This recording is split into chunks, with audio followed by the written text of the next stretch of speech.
प्रकाश बाबू एक सरकारी पद पर थे। सरकारी नौकरी से रिटायर होकर आराम की जिंदगी बिता रहे थे। बेटी किंजल का विवाह अपने ही शहर के एक मिडिल परिवार में 3 साल पहले ही कर चुके थे। बेटा रवि एक प्राइवेट कंपनी में काम करता था और पत्नी सुनंदा सुघड़ गृहिणी थी। पत्नी के सहयोग से ही उन्होंने अपनी सीमित आय में ही बच्चों को सेटल किया और अपना मकान भी बना लिया था। अब वह रवि का विवाह करके अपनी आखिरी जिम्मेदारी से मुक्त होना चाहते थे। बहू के संबंध में सुनंदा जी की एक विशेष इच्छा थी।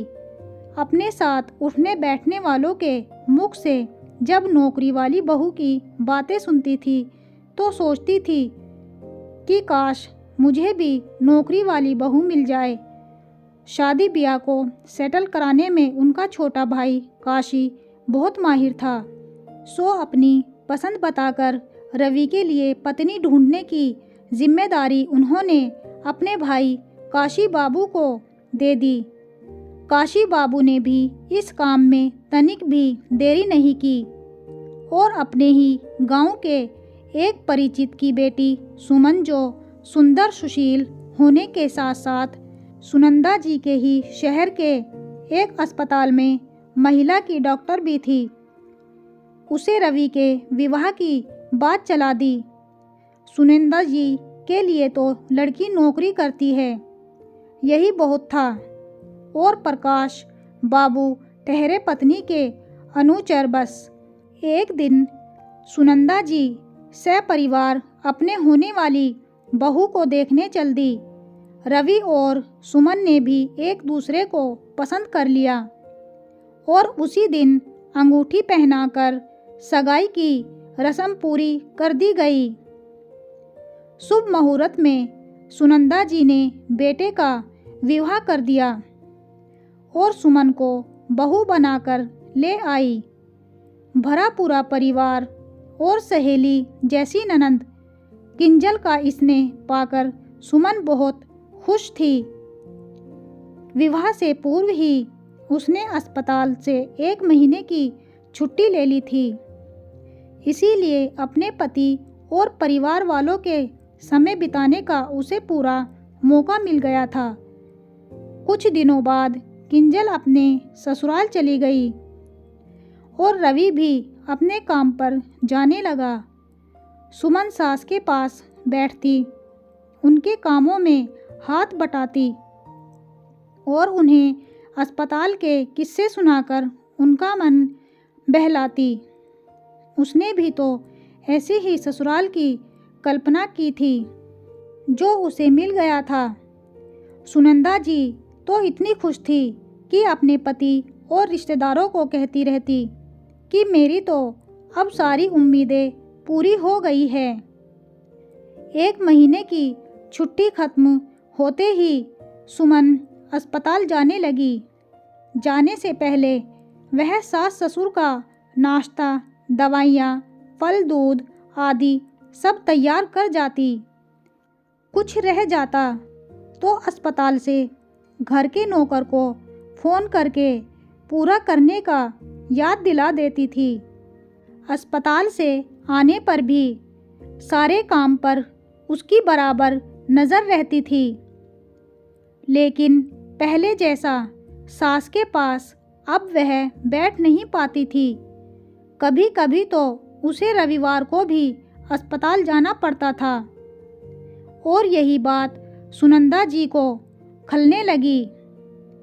सुनंदा जी को उम्मीद थी कि अस्पताल के काम के साथ साथ सुमन घरेलू बहू की जिम्मेदारी भी निभाएगी, लेकिन ऐसा करना सुमन के लिए तो कतई संभव ना था। उसके मरीज महिलाएं थी, उन्हें देखना उसकी प्राथमिकता थी। बस इसी बात पर सुनंदा जी ने अपनी बहू से दूरी बना ली। उसके कुछ पूछने पर हाँ हूँ कह देती, यहाँ तक कि बेटी को फ़ोन करके कहती कि मेरी उम्मीदों पर तो पानी फिर गया। एक दिन उनका भाई काशी बहन से मिलने आए तो उस पर बरस पड़ी कि तूने तो मुझे ठग दिया। दूसरों की बहुओं को देखो और एक हमारी है। काशी बाबू ने अपनी बहन को बहुत समझाने की कोशिश की, लेकिन सुनंदा जी तो बस अपने आगे किसी की कहाँ सुनती। किंजल अपनी भाभी को बहुत अच्छी तरह से समझती थी, इसीलिए एक दिन उसके अस्पताल जा पहुंची। अस्पताल में अच्छी खासी भीड़ थी। बड़ी मुश्किल से सुमन ने किंजल से मिलने के लिए 5 मिनट का समय निकाला। हाल चाल पूछने के बाद सुमन ने आने का कारण पूछा तो किंजल टाल गई। बोली, यूं ही आपसे मिलने को दिल किया, कहकर वहाँ से लौट आई। उसने अपने पिता को फ़ोन करके कहा कि भाभी दिन भर महिलाओं की सेवा में लगी रहती हैं और माँ है कि उनकी तुलना दूसरों से करके बेवजह कुढ़ती रहती हैं, जो उनकी सेहत के लिए ठीक नहीं है। और यही हुआ। सुनंदा जी का ब्लड प्रेशर लो हो गया। घबराहट, बेचैनी काले सायों ने उन्हें घेर लिया। रवि ने तुरंत डॉक्टर को फ़ोन किया। चेकअप करने के बाद डॉक्टर ने उन्हें फुल रेस्ट करने और तनाव मुक्त रहने की सलाह दी।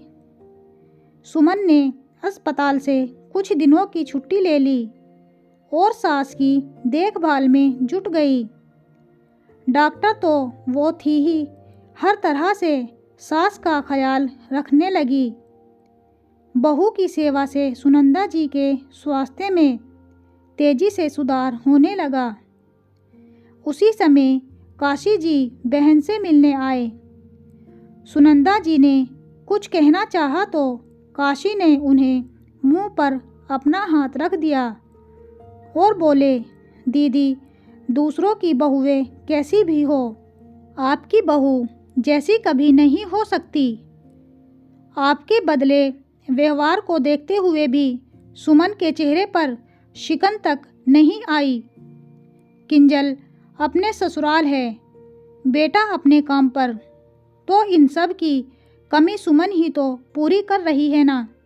आपने तो उससे बहुत सारी उम्मीदें लगा ली थी, जिसे पूरा करने की वह हर संभव कोशिश वह कर रही है, लेकिन क्या आप उसकी उम्मीद पर खरी उतरी? भाई काशी की बात सुनकर सुनंदा जी सोचने लगी। तभी नीलिमा जूस लेकर आ गई।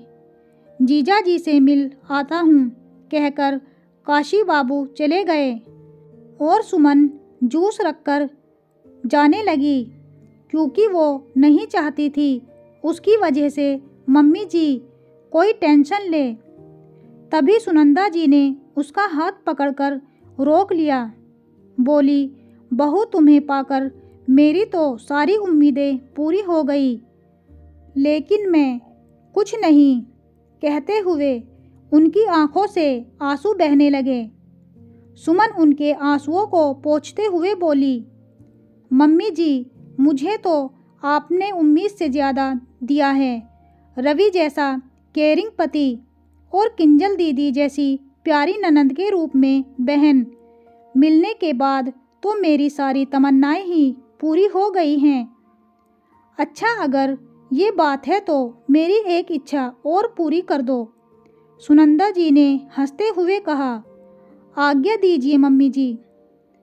हमारे बीच में आए जी शब्द को हटा दो। मम्मी जी नहीं, सिर्फ माँ कहो, पूरे हक से। यह सुनकर सुमन माँ कहकर अपनी सास के गले लग गई।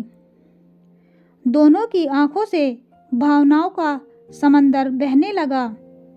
दरवाजे के बाहर खड़े प्रकाश जी अपनी पत्नी का नया रूप देखकर चकित थे।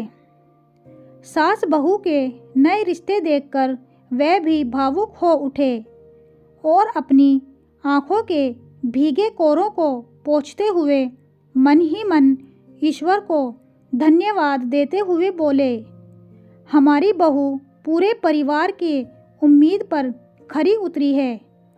सच है, हम सभी एक दूसरे से तो उम्मीद लगा लेते हैं, लेकिन बात तब बनती है जब हम भी दूसरों की उम्मीद पर खरे उतरें, अपनों के चेहरे पर मुस्कान लाएं।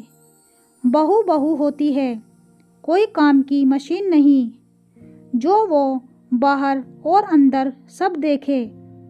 जैसे हम चाहते हैं बहू आए, हमारा और हमारे परिवार का ख्याल रखे, ऐसा ही हमें भी करना चाहिए। हमें भी बहू का पूरा ख्याल रखना चाहिए। दोस्तों, हमारी ये वीडियो आपको कैसी लगी ज़रूर बताइए। अच्छी लगी हो तो वीडियो को लाइक शेयर कर दीजिए, चैनल को सब्सक्राइब कर लीजिए। धन्यवाद।